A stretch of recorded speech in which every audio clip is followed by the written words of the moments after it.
రాత్రి 2 గంటలకు కేదార్నాథ్ ఆలయంలోకి రహస్యంగా వెళ్లిన ముస్లిం మహిళ.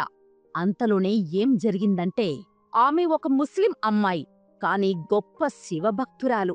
అయితే ఓ రోజు రాత్రి ఆమె ఎవరూ లేని సమయంలో రహస్యంగా కేదార్నాథ్ గర్భగుడిలోకి వెళ్ళింది. అప్పుడే ఆమెకు అక్కడ ఊహించని షాకింగ్ సంఘటన ఎదురైంది. ఇక ఆ క్షణం నుండే ఆమె జీవితం మొత్తం మారిపోయింది. మరి ఆ ముస్లిం అమ్మాయి అక్కడ ఏం చూసింది? గర్భగుడిలో ఆమెకు ఎదురైన ఆ సంఘటన ఏంటి? అసలు ముస్లిం మతస్థురాలైన ఆమెకు శివుడంటే ఎందుకంత ఇష్టం? చివరికి ఆమె జీవితంలో ఎలా మారిందనే విషయాలు ఇప్పుడు ఈ వీడియోలో తెలుసుకుందాం. వీడియోలోకి వెళ్లే ముందు మీరు కూడా ఆ మహాదేవుని భక్తులైతే వీడియోకి లైక్ చేసి కామెంట్లో ఆ మహాదేవుణ్ణి తలుచుకోండి. ఇక వీడియోలోకి వెళ్తే, రాజస్థాన్కు చెందిన అక్షయ అనే అమ్మాయికి తల్లిదండ్రులు లేరు. దీంతో ఆమె బాధ్యతలన్నీ తన అన్నయ్య చూసుకుంటూ వచ్చాడు. అక్షయ కూడా ప్రతి విషయాన్ని తన అన్నయ్యకు చెబుతూ ఉండేది. ఇక అక్షయ ఆ మహాశివుడు భక్తురాలు. అయితే అక్షయ కాలేజీలో చదువుతున్న సమయంలో తనకు వసీం అనే తన క్లాస్మేట్ పరిచయమయ్యాడు. అలా వారిద్దరి మధ్య ఫ్రెండ్షిప్ స్టార్ట్ అవ్వగా కొన్ని రోజులకే ఆ ఫ్రెండ్షిప్ కాస్త ప్రేమగా మారింది. నిజానికి అక్షయ హిందూ అయితే వసీం ముస్లిం మతానికి చెందినవాడు. ఇక వసీం అక్షయ ముందు చాలా మంచివాడిగా ఎంతో ప్రేమ చూపిస్తున్నట్లుగా నటించేవాడు. కాని ఆ విషయం అక్షయ్కు తెలియదు. దీంతో వసీంని వదిలి ఉండలేక అతన్ని పెళ్లి చేసుకోవాలని అనుకుంటుంది. ఇక వసీం కూడా అక్షయ్ని పెళ్లి చేసుకోవాలని అనుకున్నాడు. దీంతో అక్షయ తన అన్నయ్యతో వసీం గురించి చెప్పి అతడితో పెళ్లి జరిపించమని అడుగుతోంది. ఇక అక్షయ అన్నయ్య ఆమె మాటలు విని షాక్ అయి ఆమెను బాగా తిడతాడు. ఒక హిందువై ఉండి, అందులో ఆ మహాదేవుడి భక్తురాలయ్యుండి ఒక ముస్లిం వ్యక్తిని ఎలా పెళ్లి చేసుకుంటున్నావు? అసలు ఒక ముస్లిం వ్యక్తిని పెళ్లి చేసుకుంటే నీ జీవితం నరకంగా ఉంటుందని నీకు తెలుసా? ముస్లిం ఇళ్లలో నివసించడం అంత తేలికైన విషయం కాదు. అక్కడ ఎన్నో సవాళ్లను ఎదుర్కోవాల్సి ఉంటుంది. అంతేకాదు, వారు ప్రతిరోజు మాంసం తింటూ ఉంటారు. నువ్వు ముస్లిం వ్యక్తిని పెళ్లి చేసుకుంటే హిందూ మతాన్ని కూడా వదిలేయాల్సి వస్తుంది. కాబట్టి నువ్వు అతన్ని మర్చిపో. అతన్ని నీ పెళ్లి చేసే ప్రసక్తే లేదు అంటూ గట్టిగా చెప్పేస్తాడు. కాని అక్షయ అప్పటికే వసీంతో పీకల్లోతు ప్రేమలో ఉండటంతో అతన్ని మర్చిపోలేకపోతుంది. ఇక ఇదే విషయం వెళ్లి వసీంకి చెప్పటంతో, నువ్వు అవేవి ఆలోచించకు. ఇప్పుడు ఎలా ఉన్నావో పెళ్లి తర్వాత కూడా అలాగే ఉండొచ్చు. అంతేకాదు, నువ్వు ముస్లిం మతంలోకి మారాల్సిన అవసరం కూడా లేదు. ఎలాంటి మాంసాహారం వండాల్సిన అవసరం లేదు అని చెప్పడంతో, దీంతో అక్షయ తన అన్నయ్యకు చెప్పకుండా ఇంట్లో నుంచి వెళ్లిపోయి వసీంను పెళ్లి చేసుకుంటుంది. అయితే అక్షయ ఆ మహాదేవుని భక్తురాలు కావడంతో పెళ్లి తర్వాత తన భర్తతో కేదార్నాథ్కి వెళ్లాలని అనుకుంటుంది. ఇదే విషయం వసీంకి చెప్పటంతో వసీం కూడా సరే వెళ్దాం అని అంటాడు. అలా పెళ్లి తర్వాత వసీం తన తల్లిదండ్రులు కొన్ని నెలల పాటు అక్షయ్ మీద బాగా ప్రేమ కురిపించారు. ఆమెకు ఎలాంటి లోటు లేకుండా చూసుకున్నాడు. కాని ఆ తర్వాత వీరి అసలు రంగు బయటపడింది. వసీం అక్షయ్ను టార్చర్ చేయడం మొదలుపెట్టాడు. ఆమె శివభక్తురాలని తెలిసినా కూడా ఆమెతో మాంసాహారం వండించడం, తినిపించడం, అంతేకాకుండా ఆమెను బలవంతంగా ముస్లిం మతంలోకి మార్పించి అక్షయగా ఉన్న పేరును సోఫియాగా మార్చడం వంటివి చేశాడు. అంతేకాదు, ఆమెకు సంబంధించిన అన్ని డాక్యుమెంట్లో కూడా సోఫియా అనే పేరును పెట్టాడు. దీంతో అక్షయ్ చాలా బాధపడుతూ ఆ మహాదేవుణ్ణి తలుచుకుంటూ ఉండేది. తన అన్నయ్య మాటలు కూడా గుర్తొచ్చి తన అన్నయ్య మాటలు వినలేదని, అందుకే తనకు ఇలా జరిగిందని ఏడుస్తోంది. అలా ప్రతిరోజు ఆ మహాదేవుణ్ణి తలుచుకుంటూ బాగా ఏడుస్తూ నిద్రలోకి పోయేది. అయితే ఓ రోజు తనకు మహాదేవుడు కలలో కనిపించడంతో ఉదయాన్నే లేచి ఆ మహాదేవుడు తనని పిలుస్తున్నాడేమో అని కేదార్నాథ్కి వెళ్లాలని అనుకుంటుంది.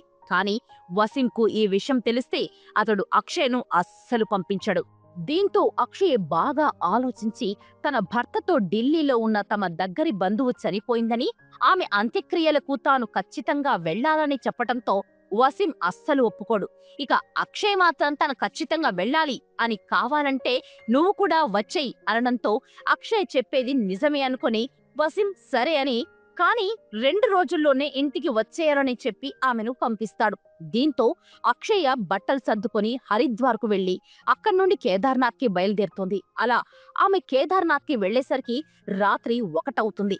అయితే మరుసటి రోజే అక్షయ తిరిగి ఇంటికి వెళ్ళాలి. ఎందుకంటే తనకు సమయం లేదు. కానీ అప్పటికే కేదార్నాథ్ గర్భగుడి మూసివేయటంతో ఆ సమయంలో ఎలాగైనా ఆ మహాదేవుణ్ణి దర్శించుకోవాలన్న తపనతో ఆమె చాలా విధాలుగా ప్రయత్నాలు చేస్తోంది. కానీ తను గర్భగుడిలోకి వెళ్ళలేకపోయింది. అప్పుడే అక్కడికి ఒక సాధువు రావడంతో, పైగా సమయం 3 అలా కావస్తుండగా ఆ సాధువు గర్భగుడి తలుపులు తెరిచి లోపలికి వెళ్ళాడు. ఇక అక్షయ్ కూడా అతని వెంటే లోపలికి వెళ్లి ఆ మహాదేవుని చూసిన ఆనందంలో కంటనీరు తెచ్చుకుంది. అంతేకాదు, ఆ మహాదేవుడి దగ్గర ఒక సర్పం కూడా చుట్టుకొని ఉండటంతో అది చూసి షాక్ అయింది. అలాగే తనతో పాటు ముందు లోపలికి వెళ్లిన సాధువు కనిపించకపోయేసరికి చాలా ఆశ్చర్యం పడుతుంది. అంటే గర్భగుడిలో తనకు 2 అద్భుతాలు కనిపించడంతో బహుశా ఆ మహాదేవుడే తనకు ఈ విధంగా దర్శనం కల్పించేలాగా వచ్చాడు అని చాలా సంతోషపడుతుంది. ఇక ఆ మహాదేవుడితో తన కుటుంబమంతా తనను కష్టాలు పెట్టొద్దని, బాగా చూసుకోవాలని దండం పెట్టుకుంటుంది. అలా కాసేపు ఆ మహాదేవుణ్ణి దర్శించుకుని ఆ తర్వాత అక్కడ్నుంచి మళ్లీ తన తిరుగు ప్రయాణం మొదలుపెట్టింది. సమయం మించిపోవటంతో ఎక్కడా కూడా ఆగకుండా మొత్తానికి తన ఇంటికి బయలుదేరింది. అయితే ఇంటికి వెళ్లిన తరువాత అక్షయ్కు బాగా భయం కూడా వేసింది. కారణం, తన భర్త అత్తమామయ్యలు ఏమంటారో అని భయపడుతూ ఉంటుంది. కానీ ఆ సమయంలో ఆమెకు ఊహించనిది జరుగుతుంది. అదేంటంటే, ఆమె ఇంటికి వెళ్లేసరికి ఆమె కోసం తన భర్త అలాగే తన అత్తమామలు ఎంతో ఆతృతగా ఎదురు చూస్తున్నట్లు కనిపిస్తారు. ఆమె రాగానే చాలా ప్రేమగా మాట్లాడతారు. అంతేకాదు, జర్నీ చేసొచ్చావు కదా అని ఆమెకు మంచినీరు కూడా తెచ్చిచ్చారు. ఇదంతా చూస్తున్న అక్షయ్కు ఏమీ అర్థం కాదు. అంతా కొత్త కొత్తగా అనిపిస్తుంది. వెంటనే తన భర్త వసీం కూడా ఆమె దగ్గరకొచ్చి, అక్షయ, నిన్ను బాధ పెట్టినందుకు సారీ. నేను నా తప్పు తెలుసుకున్నాను. నేను ఎంత బాధ పెట్టినా కూడా నువ్వు నాతోనే ఉన్నావు. మతం మార్చినా కూడా నన్ను ఒక్క మాట కూడా అనలేదు. ఆ మహాదేవుడి భక్తురాలైనప్పటికీ కూడా నా మీద ఉన్న ప్రేమతో నా కోసం మాంసాహారం కూడా చేసి పెట్టావు. కాని నేను నిన్ను అర్థం చేసుకోలేదు. నన్ను క్షమించు అక్షయ అని ఆమె చేతిని పట్టుకుని బ్రతిమాలతాడు. అంతేకాదు, ఇకపై నువ్వు హిందువుగానే ఉండవచ్చు. కావాలంటే ఈ ఇంట్లో ఆ మహాదేవుణ్ణి పూజించుకో. నీతో పాటు మేము కూడా ఆ మహాదేవుణ్ణి పూజిస్తాం. కాని మిమ్మల్ని క్షమించు అనటంతో అక్షయ ఆశ్చర్యపోతుంది. తన అత్తమామయ్యలు కూడా నిన్ను బాధ పెట్టినందుకు మమ్మల్ని క్షమించు అని అక్షయ్తో అంటారు. ఇక అక్షయ ఇదంతా ఆ మహాదేవుడి ఆశీస్సుల వల్లే జరిగింది అని తన మనసులో ఆ మహాదేవుణ్ణి తలుచుకుంటుంది.